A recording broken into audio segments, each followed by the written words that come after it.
Excelentísimas e ilustrísimas autoridades, señoras y señores, como presidente de Nueva Economía Forum, tengo el placer de darles la bienvenida al Forum Europa, que organizamos con el mecenazgo de Asisa, Cabify y Banco Sabadell.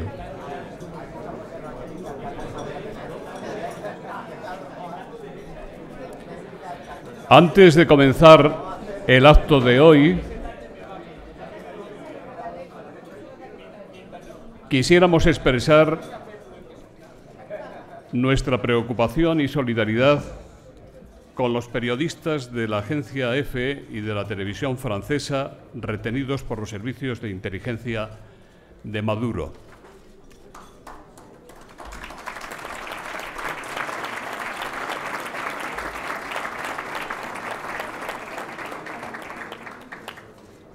Hoy tenemos el honor de recibir en esta tribuna a don Antonio Ledezma, exalcalde metropolitano de Caracas y opositor exiliado en España. Le va a presentar, y también este es un motivo de especial satisfacción, el presidente nacional del Partido Popular, don Pablo Casado. Querido Pablo, la tribuna es suya.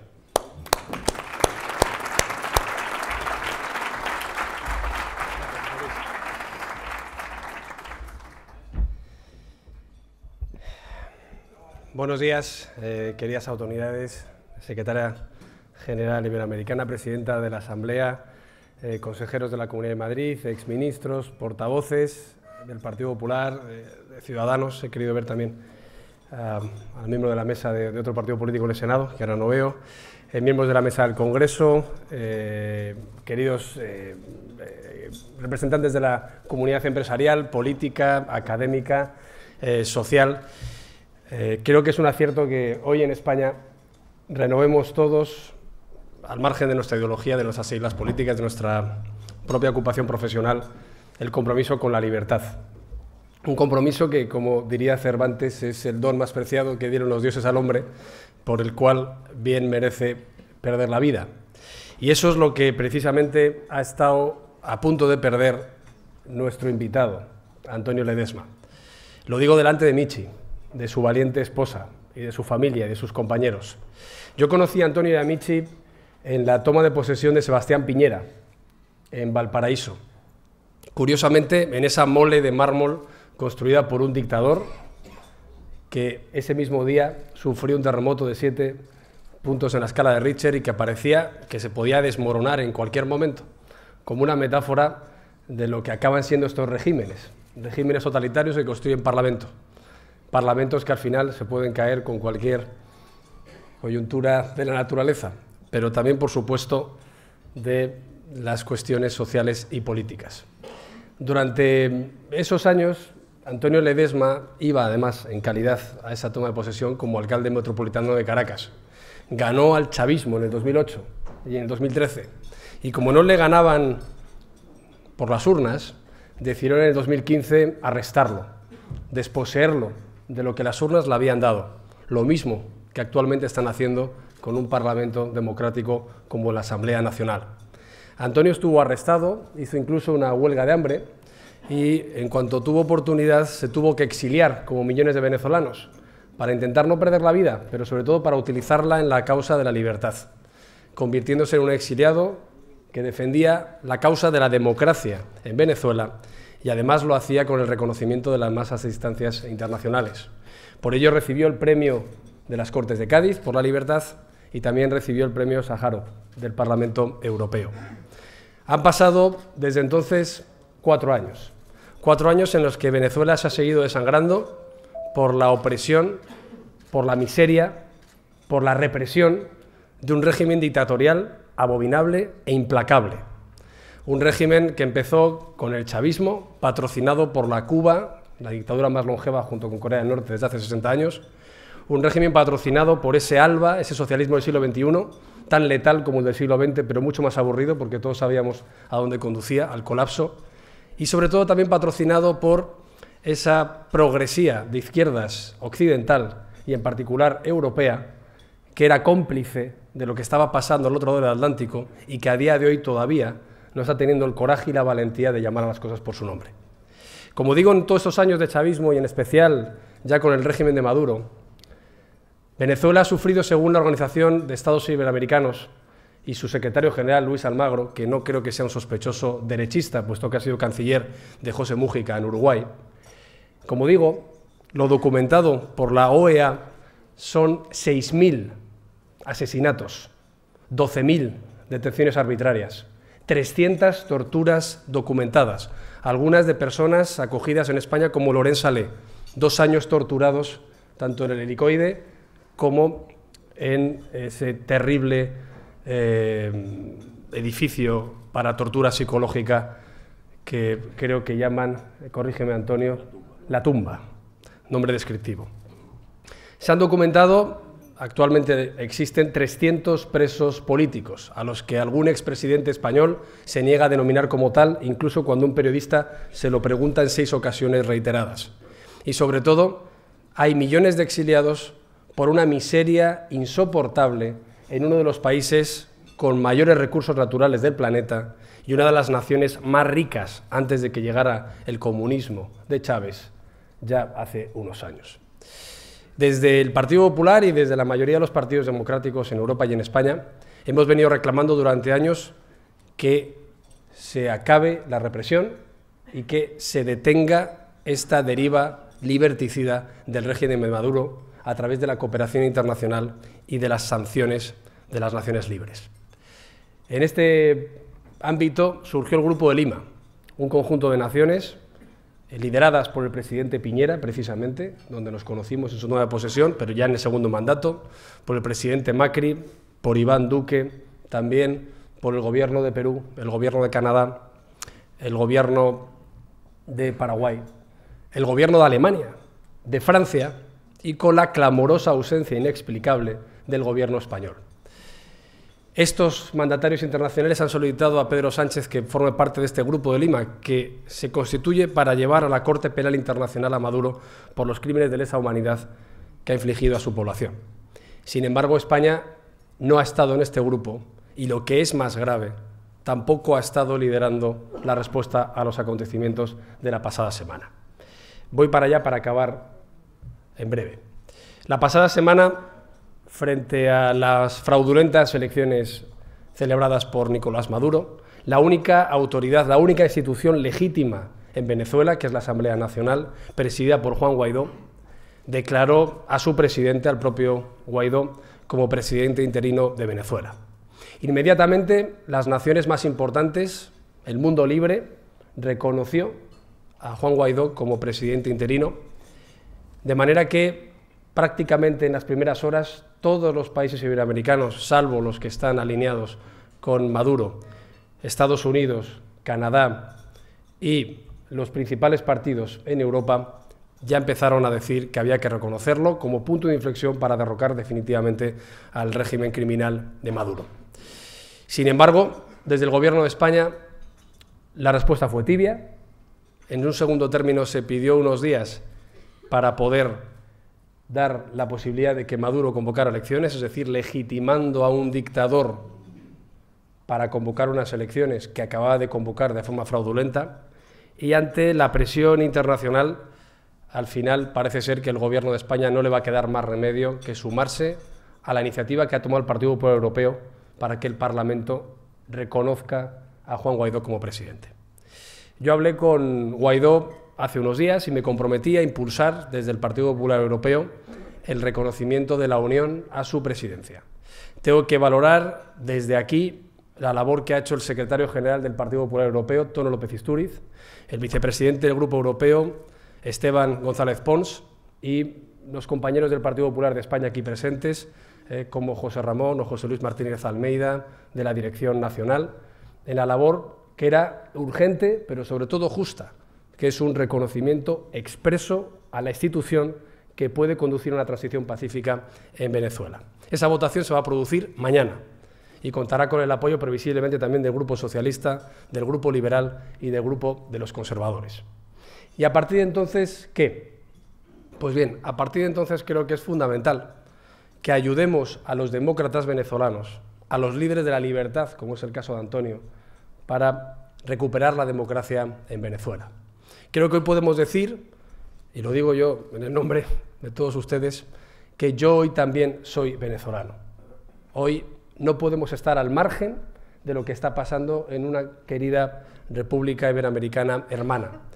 Yo creo que no podemos olvidar lo que decía el constituyente en 1812, esa España de ambos hemisferios, en la que lo que pasa al otro lado del Atlántico también nos afecta a nosotros. Y sobre todo, no podemos estar al margen de la crueldad, de la tragedia, de la miseria, de la opresión que esté haciendo un régimen absolutamente corrupto y liberticida como el régimen venezolano. Y por tanto, además de apoyar el esfuerzo de los demócratas en Venezuela, tenemos que hacer nuestros deberes. Y yo lo que vengo solicitando, y ayer lo hice formalmente al Gobierno de España, es que se embarguen todos los bienes inmuebles de la cleptocracia venezolana en nuestro país, que se cierren todas las vías de financiación por comercio petrolífero o por comercio de este Estado ya absolutamente deslegitimado, y también que se levante el velo societario y las cuentas en países europeos de los gerifaltes militares o civiles de un régimen que ha basado precisamente el mantenimiento de la opresión en el robo de los recursos de los venezolanos para enriquecer a aquellos que la ejercían. Yo creo que este es el camino a seguir. En el momento en el que Estados Unidos, la Unión Europea y las principales naciones iberoamericanas rompamos el enriquecimiento de este régimen, dejemos muy claro que no van a tener impunidad en las sanciones que les correspondan a los tribunales internacionales y, sobre todo, ayudemos de forma decidida a los demócratas venezolanos, entonces estaremos ante la situación de no retorno para la dictadura chavista en Venezuela. Ese es, sin duda, nuestro compromiso y eso es lo que vamos a intentar liderar desde el Partido Popular. Es una pena que España no haya estado al frente de estas medidas, es una pena que España haya desaparecido de la arena internacional, es una pena que el Gobierno de España haya preferido visitar a un dictador como Díaz-Canel en Cuba antes que intentar ayudar a millones de venezolanos que ya no aguantan esta situación, pero creo que hay un elemento de esperanza, y la esperanza es que la libertad se va a imponer, que vamos a conseguir derrocar a la tiranía y que en este caso, como siempre dice Antonio, al final la libertad siempre prevalece y conseguiremos ver muy pronto una Venezuela libre, democrática, que recupere la prosperidad para todo su pueblo. Muchas gracias, Antonio, es un honor presentarte. Tienes la palabra.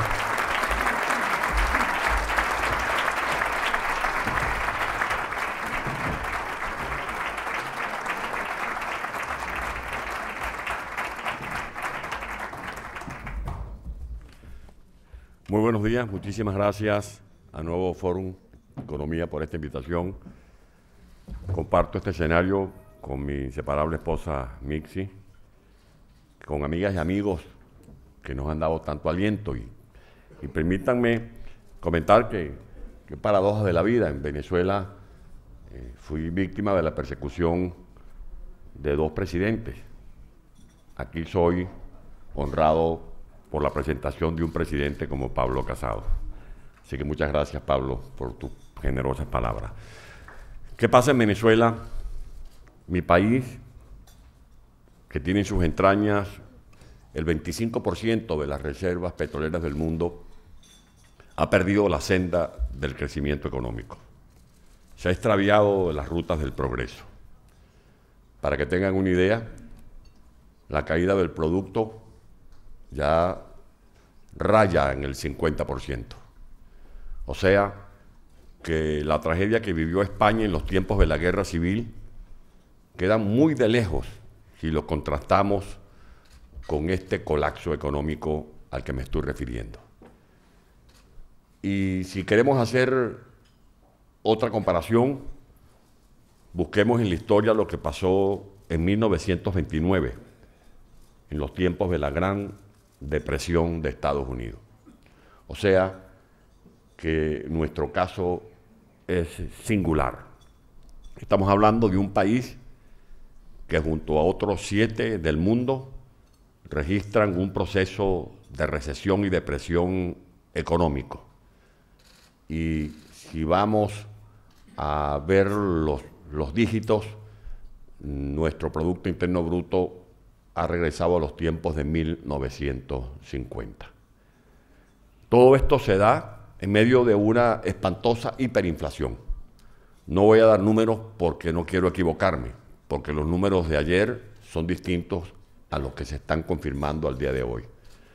Es una vorágine que va devorando, pulverizando el salario.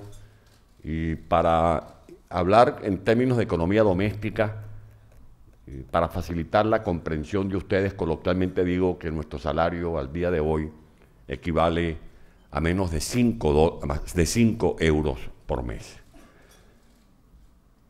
Tenemos una devaluación que ya uno no sabe cómo explicar cuántos bolívares equivale un euro, a cuántos bolívares equivale un dólar. Y esta devaluación y este deterioro del salario en la economía real, este proceso inflacionario, tiene frente así a un régimen que ha dado algunas piruetas, quitándole ceros a nuestro signo monetario, ha querido resolver el tema del déficit, que representa ya casi 21 puntos del Producto Interno Bruto, con una estrategia de monetización. Y para ello ha vaciado de contenido el Instituto Emisor Venezolano, o sea, el Banco Central, convirtiéndolo en una imprenta en la que se tiñen los papeles para poner a circular billetes que, por supuesto, se deprimen cuando chocan, saliendo de la burbuja en la que están con la realidad de nuestros días. Ayer hablaba con algunos parlamentarios de las distintas fracciones políticas en el Parlamento Europeo. Hablaba con los hermanos Salafranca, hablaba con Beatriz Becerra, con Javier Nar, con González Pons, con Istúriz, con Ramón Jáuregui.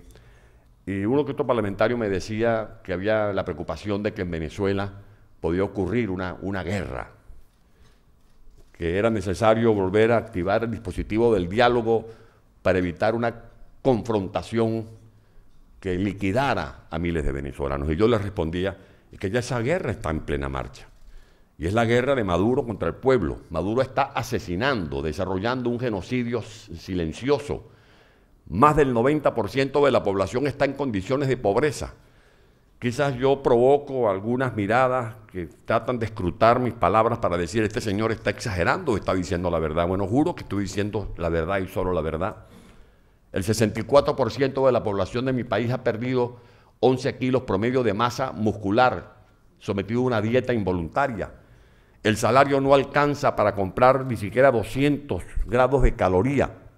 Y por eso nuestros niños, nuestras mujeres, nuestros hombres no pueden ingerir las suficientes proteínas y calorías.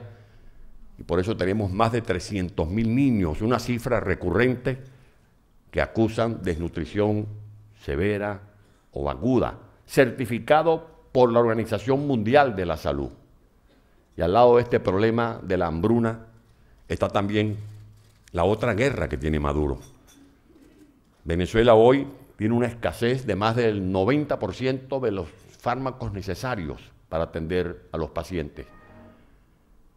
Enfermos de seropositivo, sin retrovirales, enfermos que no tienen cómo acceder a los servicios de diálisis, mujeres de nuestra patria mueren diariamente, Begoña, mujeres embarazadas porque no pueden acceder a los servicios ginecológicos, porque nuestros obstetras, nuestros médicos calificados han tenido que emigrar huyendo de la pobreza, de la miseria y de la inseguridad.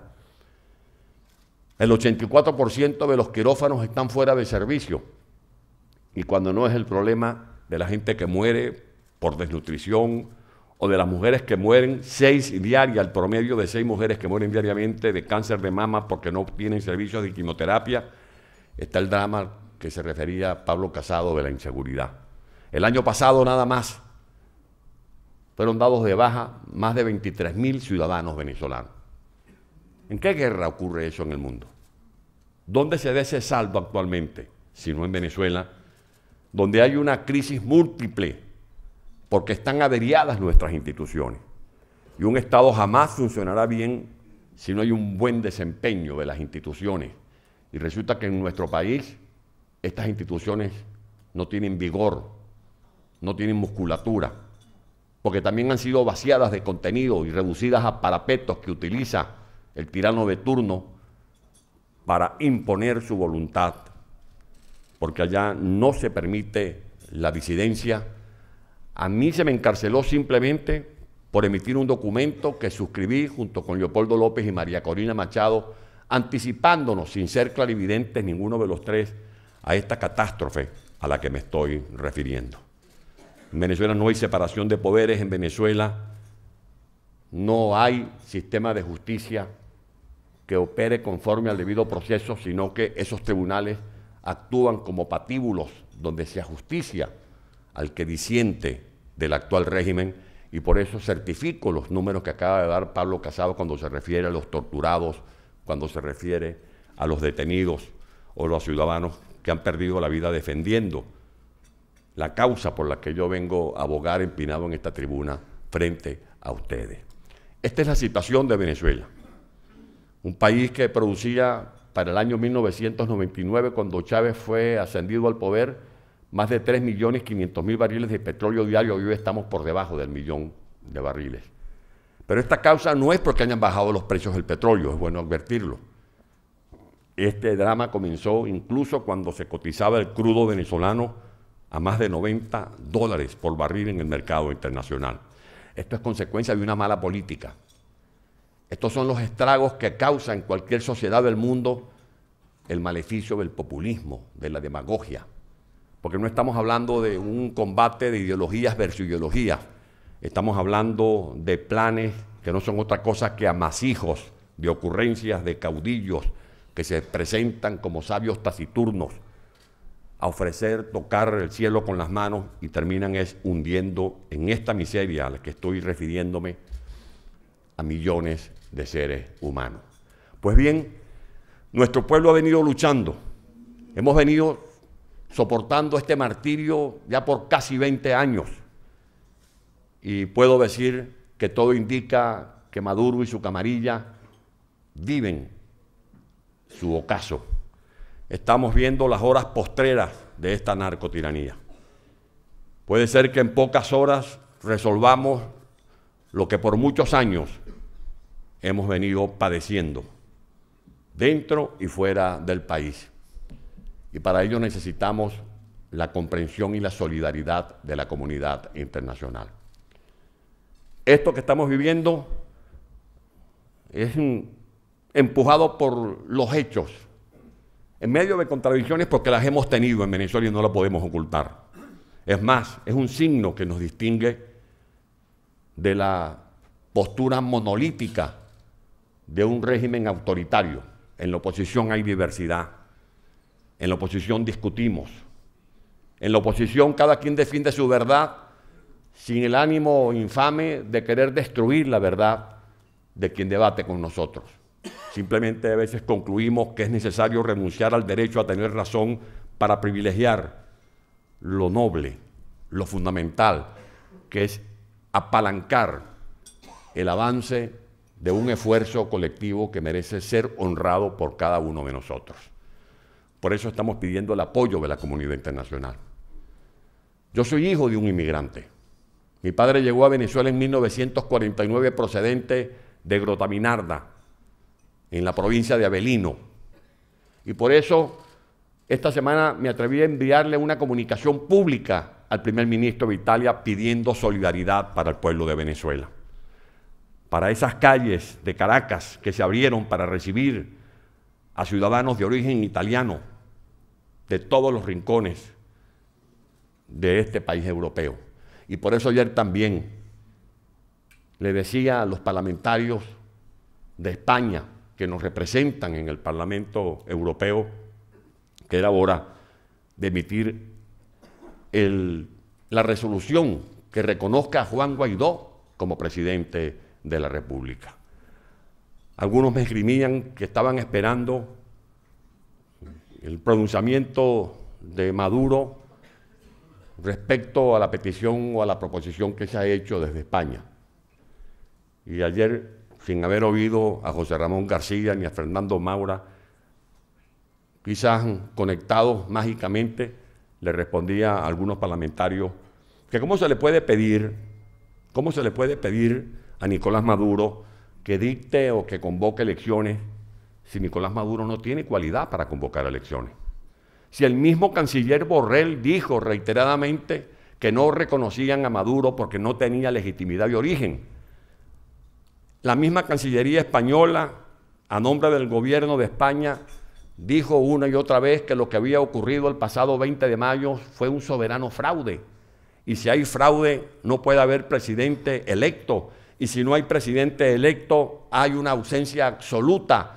Y cuando hay un vacío de poder, nuestra Constitución no permite que ese vacío de poder sea continuo, sino que se resuelve instantáneamente activando el dispositivo constitucional 233 que indica que cuando hay una ausencia absoluta de presidente electo debe asumir la primera magistratura nacional, quien a su vez se desempeñe como presidente del Parlamento Nacional, y ese es el caso de Juan Guaidó, que hoy afortunadamente va a ser reconocido por el Parlamento Europeo como presidente legítimo de Venezuela.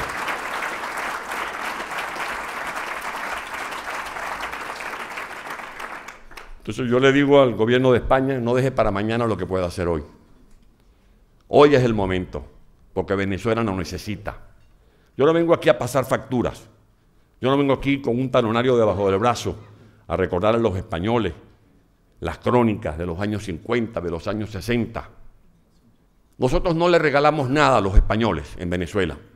Simplemente les dimos las oportunidades y ellos las supieron aprovechar. Sí les dimos afecto. Y por eso amor con amor se paga, y nosotros aspiramos que no solamente hoy el Parlamento Europeo certifique que Juan Guaidó es el presidente legítimo de Venezuela para consolidar el proceso de transición que queremos impulsar, un proceso de transición que busca recuperar la República, levantar de sus cenizas las instituciones, restablecer el principio de separación de poderes, que brille otra vez el principio de propiedad privada, garantizar a los venezolanos sus derechos políticos de votar y que su voto no sea trucado, de opinar y que no sea sancionado ni vejado por expresar y desarrollar su pensamiento, los derechos económicos, los derechos sociales, los derechos humanos, que tengamos una política cambiaria, que no se mueva al compás de las corruptelas que han permitido el saqueo por más de 600.000 millones de dólares de un país que muestra las gráficas de seres humanos rebuscando en los desperdicios de basura. A eso le queremos poner punto final, y para eso tenemos planes. Yo quiero que ustedes estén tranquilos, porque a veces se preguntan con angustia, ¿irá a dar un salto al vacío Venezuela? No, nosotros nos hemos venido preparando, y hoy Juan Guaidó va a presentar en Caracas el Plan País, que es una garantía de que vamos a recuperar la senda del crecimiento económico, que estableceremos políticas arancelarias para estimular el comercio, que vamos a definir una política fiscal que ponga punto final al endeudamiento insubordinado, que vamos a recuperar nuestra industria petrolera que ha sido deshecha por esta narcotiranía, estableciendo una agencia nacional de energía que permita explotar racionalmente nuestros hidrocarburos, nuestro gas, todos nuestros recursos naturales que hoy están siendo objeto de un crimen ecológico, como ocurre, por ejemplo, en el arco minero venezolano. Que tenemos planes sociales, que ya estamos tocando las puertas del Fondo Monetario, del Banco Mundial, del Banco Interamericano de Desarrollo, de la compañía, de la Corporación de Fomento, para tramitar los recursos que nos permitan renegociar la deuda pública que coloca a Venezuela como el país con el mayor volumen de compromisos a nivel mundial, pero una renegociación en beneficio del pueblo, usando recursos en esta emergencia para sacar de la miseria a los ciudadanos que han sido empobrecidos, pero no con una tesis populista. No se trata de darle a la gente mendrugos. En esta circunstancia hay que darle a la gente la oportunidad para que sobreviva, pero no para que siga sobreviviendo siempre en el hoyo de la miseria. Un gobierno democrático, progresista, con pensamientos de avanzada, tiene que entender que la mejor ayuda a un ciudadano es darle la mano para que salga del subdesarrollo, no para que sobreviva en el subdesarrollo. Y esta crisis que hemos padecido nos ha leccionado, no ha sido estéril. Hemos aprendido la lección de que tenemos que dejar de lado el mito de que somos ricos porque tenemos petróleo. Ahora todos estamos convencidos, comenzando por Juan Guaidó, que la verdadera riqueza de Venezuela es el talento y que el petróleo que no se va a agotar nunca es el talento que tenemos que fomentar en nuestros niños y en nuestra juventud, que la verdadera riqueza depende no de un pozo de petróleo, sino de la capacidad de trabajo de todos los ciudadanos venezolanos. Pero estamos al borde de salir de esta pesadilla. Y por eso necesitamos que hoy mismo el gobierno de España, que nos ayudó a colocar el tema de Venezuela, subiéndole los decibeles en cada uno de los países de Europa, para que también se hablara de la crisis de Venezuela, además de en la Puerta del Sol se hablara en Inglaterra, en Alemania, en Luxemburgo, en Francia, que hoy España reconozca a Juan Guaidó como presidente de la República, que hoy España apoya intensificar las sanciones económicas personales contra los saqueadores del Tesoro Público venezolano y que también España debería sumarse a apoyar las incidencias que se tramitan en la Corte Penal Internacional. Porque como lo ha dicho Pablo Casado, no pueden quedar impunes estos crímenes. Para finalizar, ¿qué está pasando definitivamente en Venezuela? Hay una alianza perfecta. Una alianza perfecta. Las instituciones han respondido. La Asamblea Nacional legítima, el Tribunal Supremo legítimo, la Fiscalía General legítimo, han respondido. Y a Maduro se le ha sentenciado a 18 años de cárcel por los robos, por las coimas, por los sobornos relacionados con la empresa Odebrecht. Ha respondido el pueblo. Muchos de ustedes cuando yo llegué a España me preguntaban, ¿y qué pasó con la gente no sale otra vez a marchar? La gente nunca dejó de marchar. La gente modificó su estrategia. Porque también acusamos decepciones y frustraciones. Y por eso el tema del bendito diálogo. Y yo aspiro, Pablo, que el Partido Popular no apoye la creación de grupos de contactos que no son más que diálogos encapuchados para darle oxígeno a Nicolás Maduro. Más que oxígeno, tenemos que darle un ultimátum a Nicolás Maduro, definir los términos de ponerle fin a esta usurpación del poder, porque Maduro es el obstáculo entre esta Venezuela, que representa una tragedia, y el país próspero que nosotros queremos impulsar. Por eso ayer decíamos, no apoyamos este grupo de contacto. Y si se quiere crear un grupo de trabajo, ese grupo de trabajo tiene que ser para definir cómo se va Nicolás Maduro del poder. A los militares se les ha planteado una ley de amnistía. Eso revela que el talante de Juan Guaidó no está dominado por tormentas de odios. No nos asiste la idea del rencor. No queremos propiciar una cacería de brujas. Queremos vencer la inflación, queremos vencer la devaluación, queremos contener el déficit fiscal, queremos promover nuevas inversiones para reanimar al aparato productivo en un país donde de más de 13.000 industrias que habían en 1998, hoy sobreviven apenas 3.300, donde el desempleo escala ya al 37%.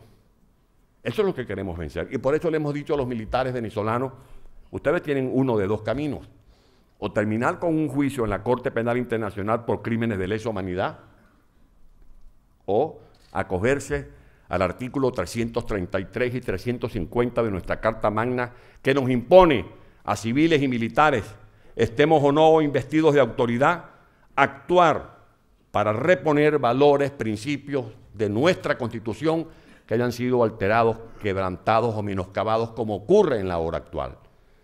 Y eso es lo que estamos diciendo a los militares venezolanos. Hay una élite corrompida, esa élite que actúa como una guardia pretoriana, primero de Chávez y ahora de Maduro, que se ha beneficiado del contrabando de gasolina, que ha hecho negociados oscuros con petrodólares, dineros que se entregaban para comprar equipos o insumos para los hospitales o centros de salud y terminaron depositados en los paraísos fiscales que hoy están siendo detectados por organismos internacionales que hacen una buena pesquisa. Militares que están en el negocio del narcotráfico. Y por eso repito aquí lo que una vez dijo Miguel Enrique Otero: el problema de Venezuela no solo incumbe a los venezolanos, también tiene repercusiones planetarias, porque en Venezuela hay una base de operaciones del narcotráfico.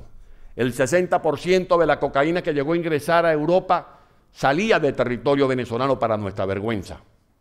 Pero no solamente salen cargamentos de cocaína, sino que salen lobos solitarios, que son esos terroristas que son empadronados en Venezuela, y el pasaporte que nos niegan a nosotros se lo tramitan en términos mágicos a estos personajes que son una amenaza para la paz de nuestro hemisferio, pero también de Europa.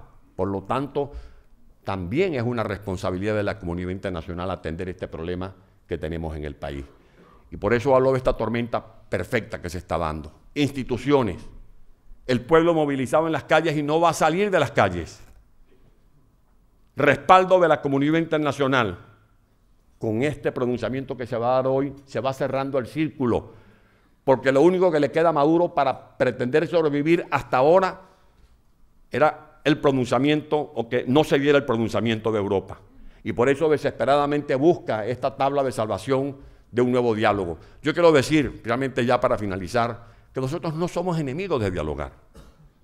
Lo que no podemos seguir siendo es ingenuos, ni mucho menos tontos útiles.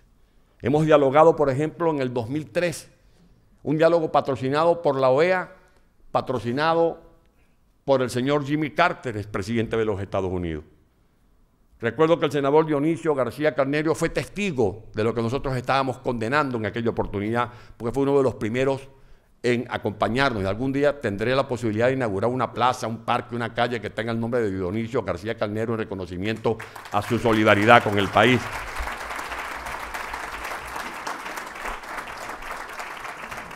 Hubo otro diálogo en el año 2014, propiciado por el Nuncio Apostólico de Caracas. Ese diálogo fue un maratón de televisión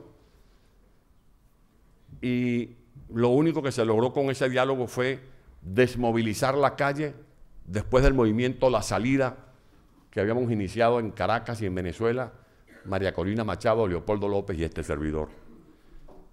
Y después hubo otro diálogo en el año 2016. Un diálogo que terminó siendo una parodia. Un diálogo que sirvió para que Maduro ganara 3 años, le prolongáramos 3 años. ¿Cuántas veces no hablamos con usted, canciller Margallo, sobre el papel que algunos factores de España estaban cumpliendo en ese diálogo?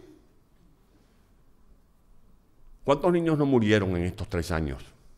Porque no se trata de decir, bueno, ya estamos por salir de Maduro y borrón y cuenta nueva, no.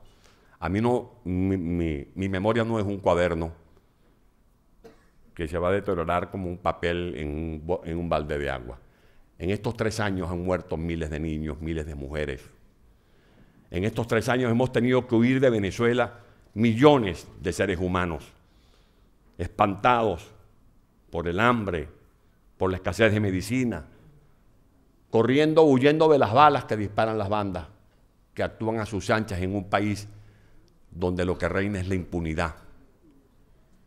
Por eso, cuando se nos habla de diálogo, los venezolanos se encrispan, porque ha sido corrompido el término.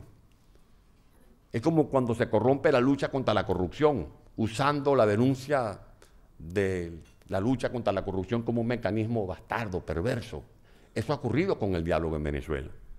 Por eso le pedimos ayer a los parlamentarios, yo quiero reconocer el esfuerzo que hicieron ayer con los parlamentarios que hablamos, con los hermanos Salafranca, con Isturiz, con Javier Nar, con Beatriz Becerra, con González Pons, con Ramón Jáuregui y la diputada Irachi, que primero se apruebe esa resolución hoy. Yo creo que hoy Venezuela va a tener motivos para estar más contenta más entusiasmada cuando se entere definitivamente que se aprobó esa resolución en el Parlamento Europeo, pero que se va a crear cualquier grupo de trabajo con México, con Uruguay.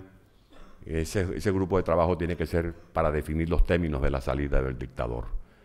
Que ya existe la OEA, que ya existe el Grupo de Lima y que allí se pueden tramitar los asuntos referentes a lo que está ocurriendo en Venezuela. Y que cuando ya superemos esta etapa, sigamos contando con España para apalancar ese proceso de reconstrucción de Venezuela. Venezuela es un país con enormes recursos económicos, pero sobre todo humanos. Y hoy que estamos asimilando esta tragedia, porque es una verdadera tragedia, no nos amilanamos. No queremos estar resignados a vivir recostados de un muro de los lamentos, sino que nos sobreponemos a las adversidades y le decimos a Dios, muchas gracias por someternos a prueba y poder demostrar de qué talla estamos hechos los venezolanos. Buenos días y muchas gracias por escucharnos.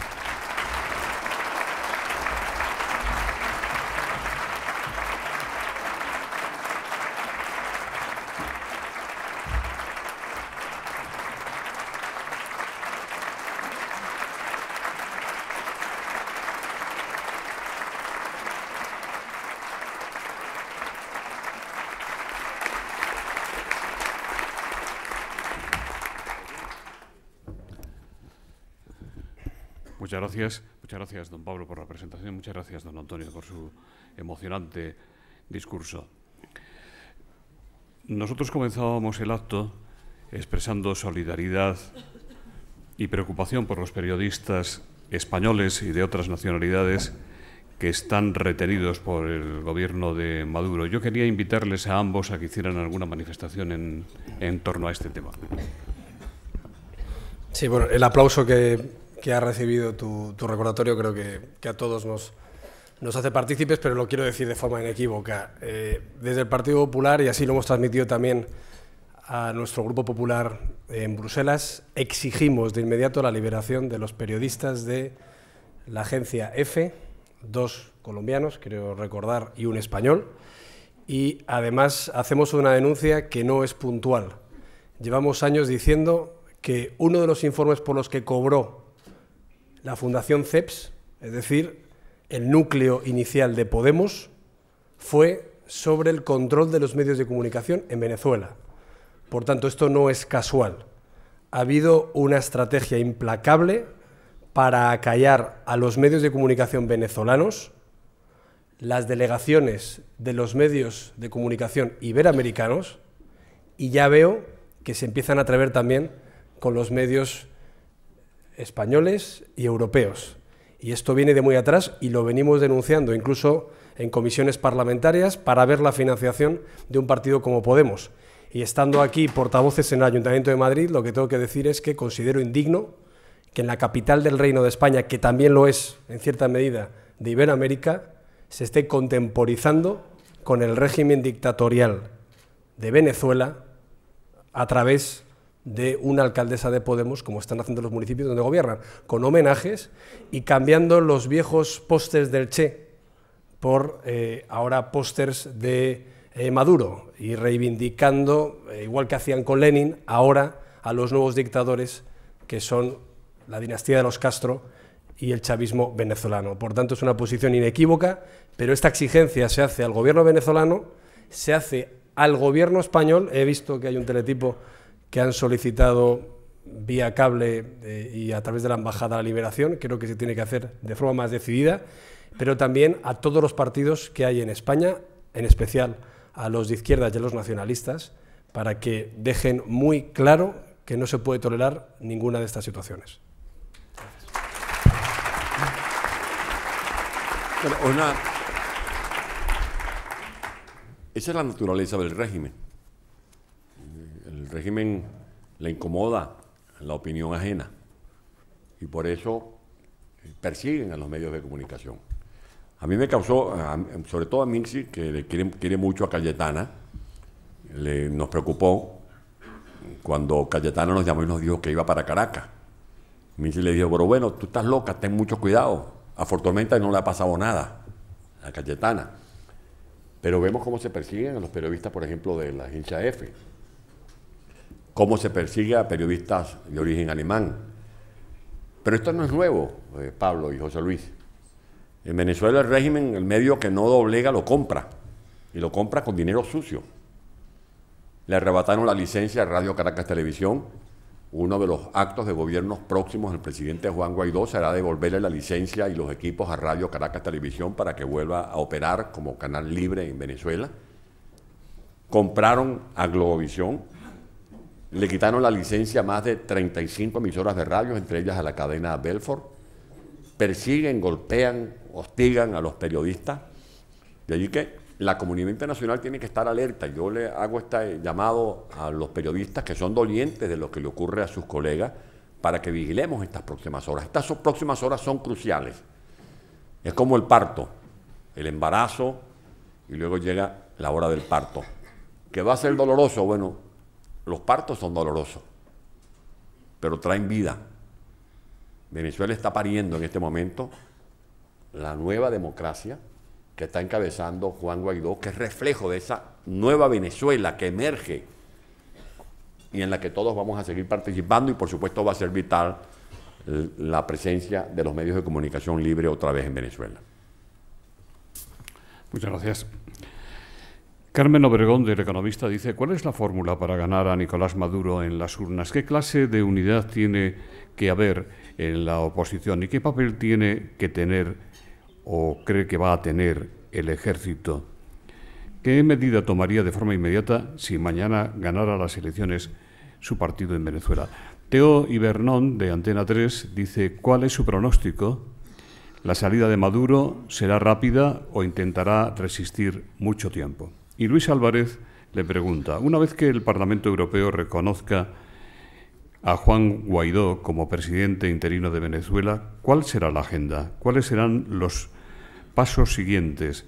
¿Será inmediata la convocatoria de elecciones, tanto si se va del poder Maduro como si no lo hace? ¿No tienes otra?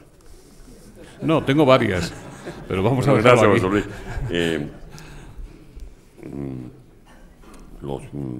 Sobre los militares, elecciones, bueno, una fórmula para ganar a Maduro en elecciones que organice será buscar a David Copperfield, porque para ganarle a Maduro con todo el entramado fraudulento es muy difícil. Y cuando hubo las últimas elecciones competitivas en el año 2015, ganamos y ganamos contundentemente las 2/3 partes contra viento y marea. Y luego la reacción del régimen fue darle una patada a la mesa, despojando de potestades al Parlamento Nacional. Por eso, cuando me preguntan qué hará Juan Guaidó para cumplir el mandato del artículo 233 que dice: cuando hay un vacío de poder, asume la presidencia quien se desempeñe como cabeza del Parlamento Nacional y debe convocar elecciones dentro de los próximos 30 días. Ese artículo es progresivo, hablando jurídicamente.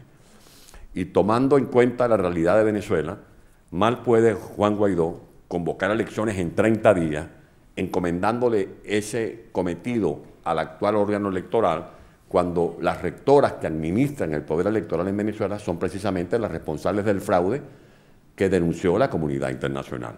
Primero hay que hacer una labor de limpieza para que el Consejo Nacional Electoral sea realmente un órgano autónomo que garantice un proceso electoral soberano, libre y transparente.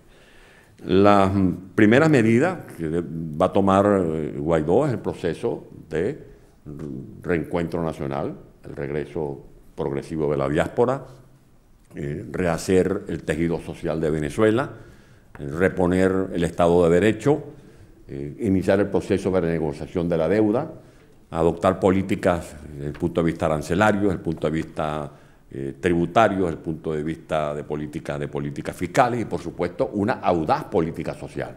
Una política social porque en Venezuela tenemos hasta la clase media en condiciones de pobreza. Y eso no se puede dejar en manos del mercado. Yo soy partidario de una política de economía solidaria de mercado, pero usted teniendo 300.000 niños desnutridos, más del 90% de la población en condiciones de pobreza, los sectores productivos, agricultores, ganaderos, víctimas de secuestros, de atentados, de robos, de atracos, un país donde no hay fertilizantes, pesticidas, fungicidas, herbicidas, donde no hay semillas certificadas, donde está también colapsado el parque de tractores, de cosechadoras. Tiene que haber una política de asistencia, no asistencialista continua, sino de asistencia para resolver la coyuntura. Y los militares, bueno, los militares tendrán que volver a sus cuarteles y que los militares entiendan que la Constitución nos define como un Estado social de justicia y de derecho. Y eso es una de las instituciones más atrofiadas, la institución militar en Venezuela, porque ha sido desvirtuada, sobre todo por la influencia del eje cubano, que ha querido convertir nuestra Fuerza Armada Nacional en un instrumento al servicio de esos proyectos decimonónicos a los cuales ya me he referido. Más preguntas. Carlos Sánchez dice, ¿apoyaría una ley de amnistía para Maduro y sus colaboradores, como ha manifestado el presidente interino, señor Guaidó? Pedro González dice, ¿estaría dispuesta la oposición venezolana a pedir al gobierno de Pedro Sánchez que facilite a Maduro y sus secuaces que España les concediera un refugio en libertad a cambio de que abandonaran el poder en Venezuela? Bueno, yo quiero tanto a España que yo no le quiero echar esa broma a España. Pero José Luis, una ley de amnistía es mucho menos gravosa que Maduro siga en el poder. Si para salir de Maduro y evitar que Maduro siga hundiendo en este abismo a Venezuela hay que impulsar una ley de amnistía, yo respaldaría esa ley de amnistía. Ahora bien, recordemos que una cosa es la Constitución, la ley de Venezuela, la justicia transicional, pero otra cosa, como me lo dice aquí, leo los labios del canciller Margallo, la Corte Penal Internacional. Hay el Estatuto de Roma. La diferencia con Colombia es que cuando se hicieron los acuerdos en Colombia, Colombia no había suscrito, no estaba asociada al tema de la Corte Penal Internacional. Venezuela, desde el año 2002, forma parte de este circuito y, por lo tanto, los crímenes de lesa humanidad, recuerden que no prescriben, y en Venezuela se han cometido crímenes de lesa humanidad. Una cosa es la reconciliación y otra cosa es la impunidad. Yo tengo todos los días el recuerdo de los muchachos que vi en la calle, moribundos, dibujando con su sangre el mapa sentimental de Venezuela. Y ya no son solamente esos crímenes de gente que fue asesinada, es que estamos hablando de la gente que murió por desnutrición, murió de hambre, que murió por falta de medicinas, como ustedes acaban de escuchar mi relato. Para mí y para el señor Almagro, por ejemplo, estos son crímenes de lesa humanidad, porque la hambruna que hay en Venezuela, el desabastecimiento, no es solo por la incapacidad de estos caudillos, es que es una política de Estado. En Venezuela se ha querido establecer el gueto más grande, el campo de concentración más grande del mundo. Hitler los mataba con gases, Maduro nos está matando de hambre, porque quieren someter al pueblo con una política de control social. Hemos ofrecido a los militares, a los factores policiales, una ley de amnistía. En eso se ha esmerado en explicaciones el presidente Guaidó. Nosotros convalidamos esa tesis, pero con el entendido de que hay crímenes de lesa humanidad que, por más acuerdo que pueda haber entre los factores políticos de Venezuela, no van a eximir de responsabilidades a los que han perpetrado esos crímenes. Alba Martínez le pregunta qué le parece la propuesta que ha comunicado esta mañana en su presentación don Pablo Casado para que el gobierno español inicie ya el proceso de embargo del dinero y de los bienes que partidarios y funcionarios chavistas han puesto a buen recaudo en España, dinero procedente de delitos. Totalmente de acuerdo, y ayer se lo exponíamos a los diputados. Uno de los aspectos que solicitábamos en la resolución, y tengo entendido por lo que luego nos mostró el diputado Pons, Beatriz, Javier, entre otros, es que no solamente se va a reconocer a Guaidó hoy como presidente legítimo de Venezuela, sino que se va a incorporar una exhortación para que los gobiernos, las naciones de Europa, se sumen a los gobiernos democráticos que están apoyando las incidencias que se ventilan en la Corte Penal Internacional, en este caso, por ejemplo, Francia, Alemania, Colombia, Chile, Argentina, Perú, Costa Rica, entre otros. Y también la incorporación de más sanciones. Hay quienes nos dicen, y permíteme, José Luis, hacer esta aclaratoria, que esas sanciones implican un impacto para el pueblo, que son bloqueos para el pueblo. Mentira. Estas son sanciones a toda esta pandilla que han saqueado el erario público nacional. En Estados Unidos hay algunos expedientes que están activados, que involucran al señor Andrade, que era escolta de Chávez, que era teniente de la Fuerza Armada Nacional, y él mismo confesó que él tramitó comisiones que superan los 1.200 millones de dólares. Eso ocurre en un país donde hay niños que se mueren de hambre todos los días. Y un caso de un señor Gorrín, donde hay también temas que involucran a la familia presidencial.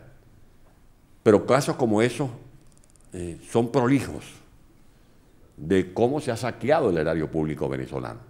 Y nosotros estamos de acuerdo que se apliquen esas sanciones. El bloqueo lo tiene Nicolás Maduro contra Venezuela. Recuerdo que el presidente Rajoy ofreció donaciones en alimento y medicina. Lo mismo hizo el presidente Macron. Lo hizo el expresidente de Brasil. Lo ha hecho el presidente Duque de Colombia. Lo está haciendo el presidente Bolsonaro. Lo ha dicho el presidente Donald Trump de Estados Unidos. Lo ha dicho el gobierno de Canadá. Queremos hacer donaciones.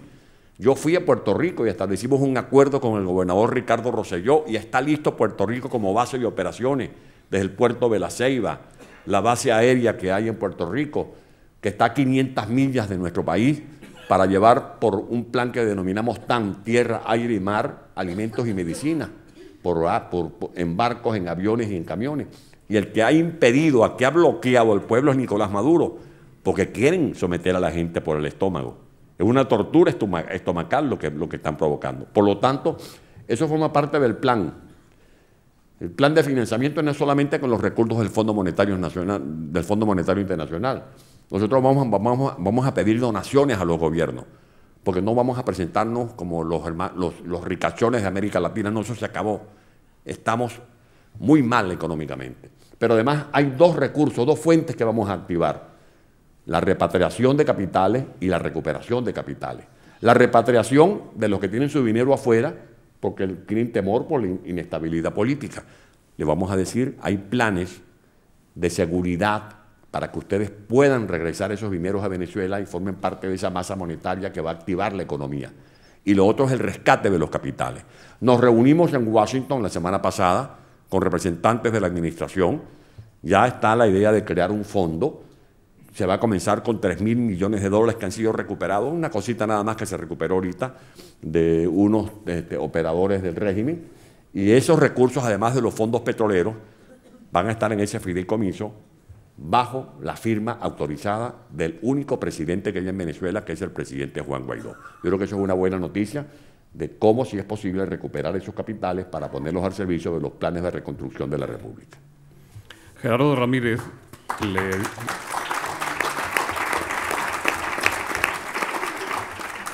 Le pregunta a Gerardo Ramírez si no es una contrariedad que el Parlamento Europeo certifique a Guaidó y que no lo hagan las Cortes españolas.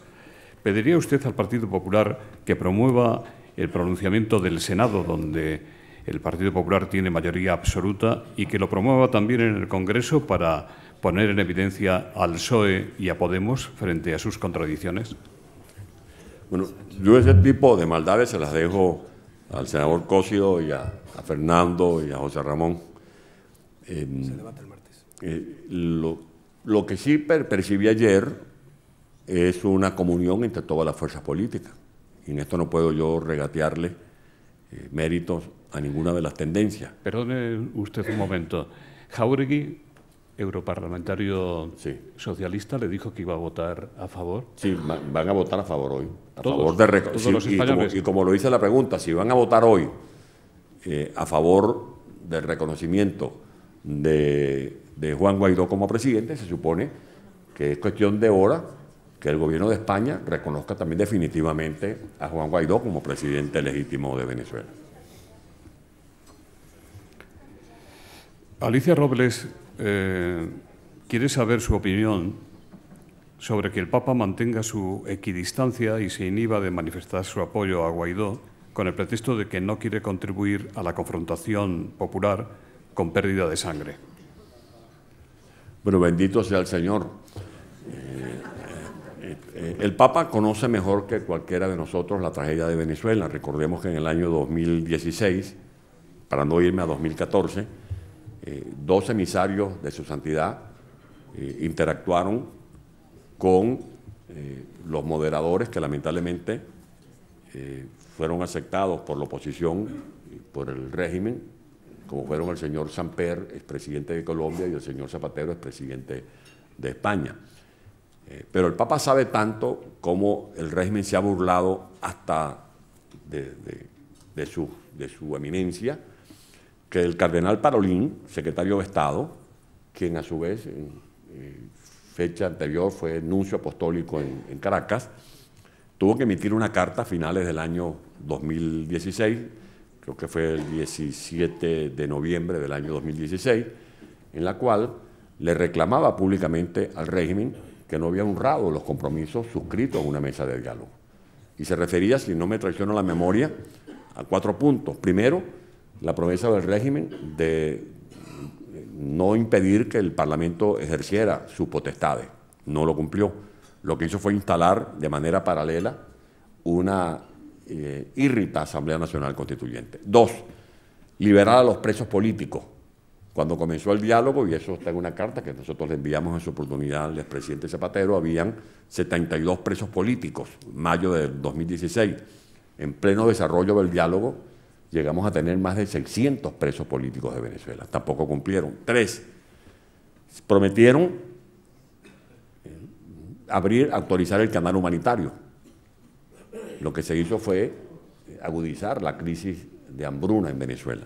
Y 4, prometieron acordar un calendario electoral, y lo que hicieron fue elecciones fraudulentas, como las de el 20 de mayo, que fueron las últimas. Por lo tanto, si alguien tiene razones para impulsar una solución a la crisis de Venezuela es el Vaticano, y nosotros oramos para que eso sea así.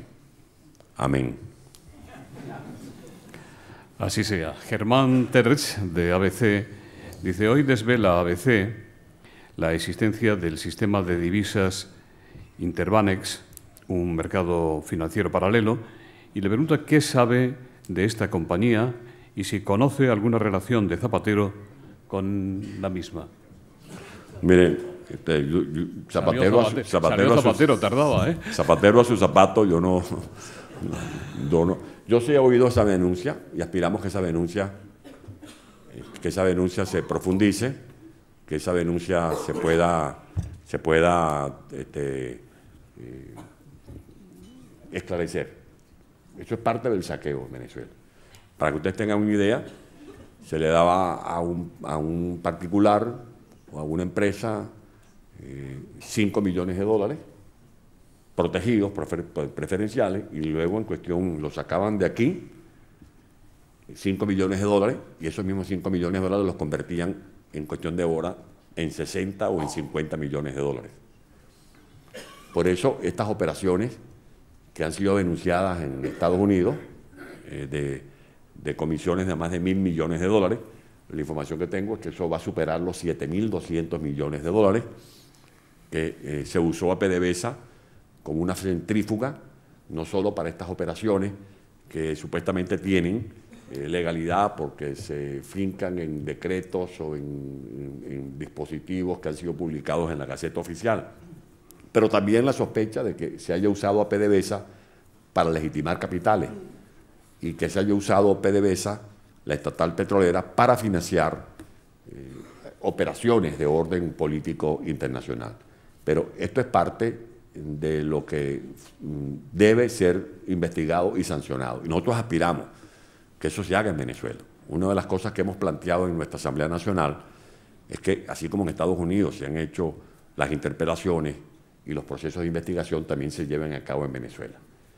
En Venezuela, por supuesto, con todos los riesgos que corren nuestros diputados, porque allá Venezuela es un Estado fallido, es un Estado forajido. En Venezuela no tenemos gobierno, en Venezuela tenemos el AMPA organizada en el poder. El que no trafica droga es terrorista, el que no es terrorista contrabandea gasolina, el que no contrabandea gasolina es responsable de crímenes de lesa humanidad. O sea, es realmente algo espantoso a lo que le queremos poner punto final. Cristina Ortega de Telemadrid dice: el Gobierno de España ha pedido libertad para periodistas detenidos en Venezuela, al tiempo que Borrell critica a Tajani por reconocer a Guaidó antes de votarlo hoy como víctima del régimen Maduro. ¿Qué opinión le merece la respuesta y la postura del señor Borrell? Bueno, creo que el señor Borrell debería seguir el ejemplo que Tajani dio. El señor Tajani lo que ha hecho es poner en alto relieve lo que yo he tratado de describir con la mayor objetividad ante ustedes. Hace algunos días me vi obligado a ponerle un Twitter al señor Borrell, con todo el respeto, porque he dicho que lo que ocurrió con el presidente Guaidó en Venezuela no fue un secuestro, eso no llegó ni a detención. Y yo le decía, bueno, señor Borrell, ¿qué opinaría usted si en una carretera de España detienen al presidente Sánchez, hombres encapuchados con fusiles, y lo desaparecen por unas horas? Eso es un secuestro exprés. Entonces, en Venezuela, lo que está pasando, lo que dijo el diputado Tajani, es que ya no solo corremos riesgo los políticos o la gente que protesta en la calle. En este momento se habla en Venezuela y hay una larva muy grande que se dice que están secuestrando niños o adolescentes para usarlos como escudos humanos, porque son estas operaciones que pone en práctica el régimen, porque en Venezuela no es que tengamos a Maduro, que ya es bastante, es que tenemos un brazo armado de la FARC, un brazo armado del ELN, tenemos grupos parapoliciales, tenemos colectivos armados, tenemos las milicias, tenemos un brazo de Hezbollah, tenemos el narcotráfico, tenemos a los garimpeiros. O sea, por eso es fundamental el apoyo de la comunidad internacional ahora para salir de Maduro y luego para que Venezuela pueda restablecer, por ejemplo, la violencia legítima, para poder reducir a su mínima expresión a todos estos grupos desadaptados. Porque en Venezuela hay esta ola de crímenes que nos colocan como el país con mayor índice de criminalidad de América Latina, una tasa de 87 crímenes por cada 100.000 habitantes, porque ahí operan en Venezuela a sus anchas más de 18.000 bandas jamponiles. Roban celulares, hurtan o roban vehículos, cometen secuestros express, cometen sicariatos. Se ha desarrollado la figura del parasindicato, que es el que controla el cemento, el que controla la cabilla, el que controla las nóminas. O sea, el verdadero estado forajido. De allí que entendamos que Juan Guaidó no es el hombre araña, ni la reencarnación de Batman. Es un ser humano formado, porque dice, es un muchacho de 35 años, no, es un ingeniero con doctorado, con posgrado, con experiencia parlamentaria, y además creo que es una bendición, porque alguna gente dice, bueno, que a veces no es carismático. Bueno, Dios nos libre de esos carismáticos, y una bendición que no sea un falso mesías, sino que es un ciudadano de carne y hueso que está encabezando un proceso de transición y que sabe, está consciente que necesita no caminar solo, porque quizás caminando solo puede caminar más rápido, sino caminar acompañado para poder llegar más lejos. Y llegar lejos es sacar a Venezuela de este marasmo en el que se encuentra. Vamos a ir terminando, pero todavía hay alguna pregunta y me voy a tomar la licencia excepcionalmente de retrasar un poco más el final. Íñigo Ugarte, del diario.es, dice: Estados Unidos no descarta una intervención militar en Venezuela. Si se produjera, sería un triunfo o una derrota política para la oposición venezolana. Darío Tárrega dice: ¿cree usted capaz a Trump de invadir Venezuela? ¿Cree que lo haría a través de Colombia, el país que facilitó precisamente la huida de usted y el posterior exilio en España? Mire, existe el principio de la injerencia humanitaria, y ese principio tiene algunos capítulos que permiten desarrollarlo a la hora de su aplicación. Eso nació desde 1990, una vez que la comunidad internacional se quedó de brazos cruzados viendo cómo se desarrollaban matanzas en algunas partes del mundo. Y creo que por punzadas de conciencia reaccionaron algunos gobiernos, entre ellos el de Canadá, y se adoptó el concepto de responsabilidad de proteger, el R2P. Y ese concepto fue luego, si no me equivoco, en el año 2005, explícitamente ponderado por el señor Kofi Annan como secretario general de la ONU. ¿Qué indica ese principio?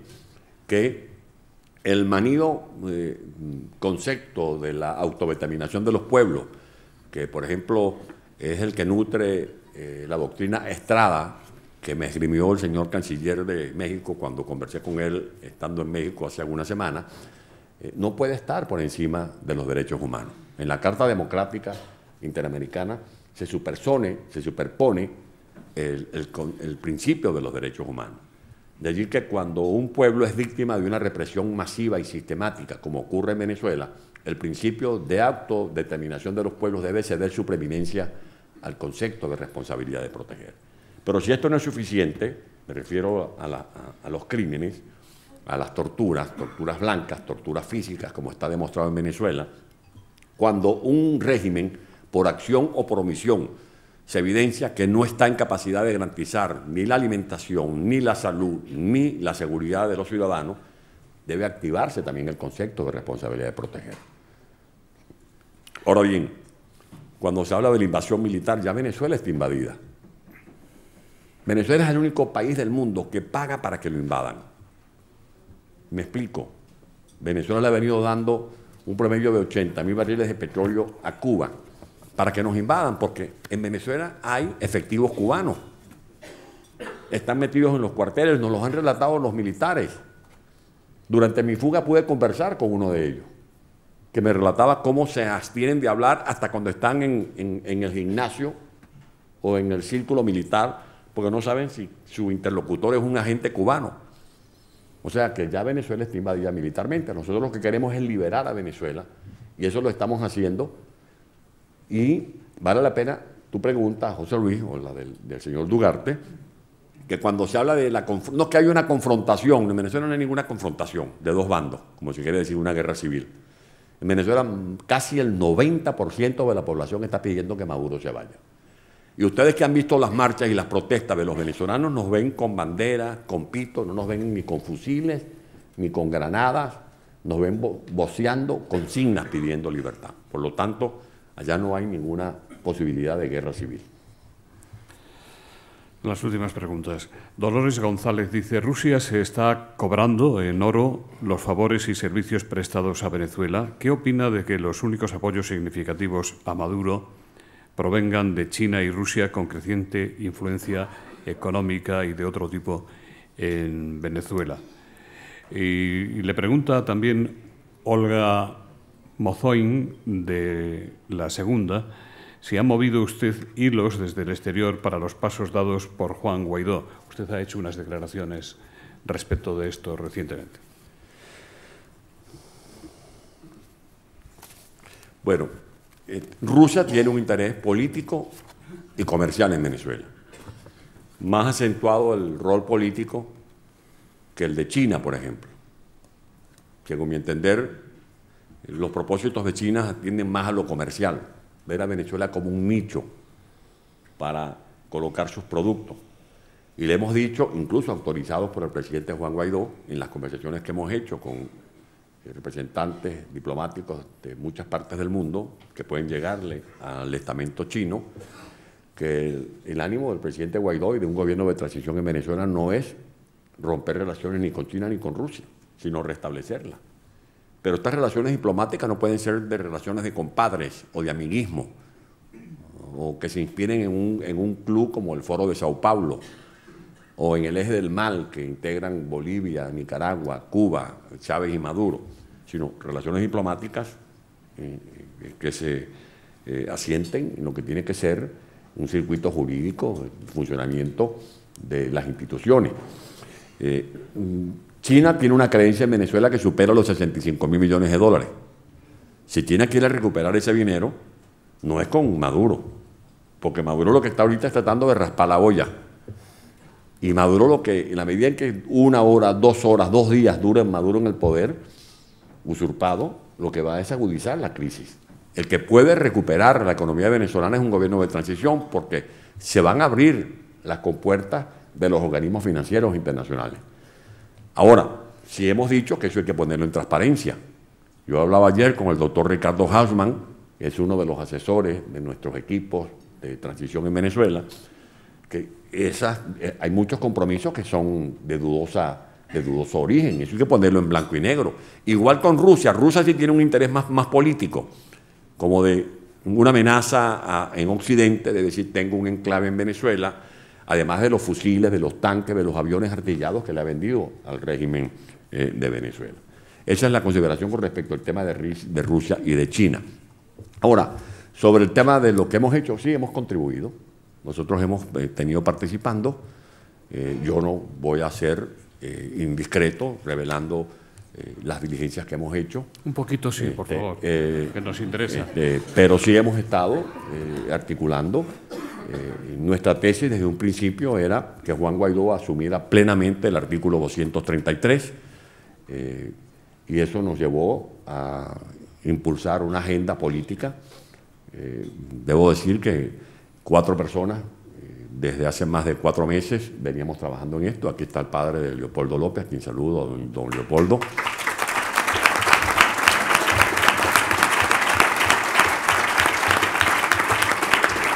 Y Julio Borges, Leopoldo López, María Corina Machado y este servidor, hemos venido articulando una estrategia. No queremos aparecer como los muchachos de la política. Yo no quiero aquí hablar de una novela en la que nos asignemos los roles protagónicos. No, aquí ha contribuido mucha gente.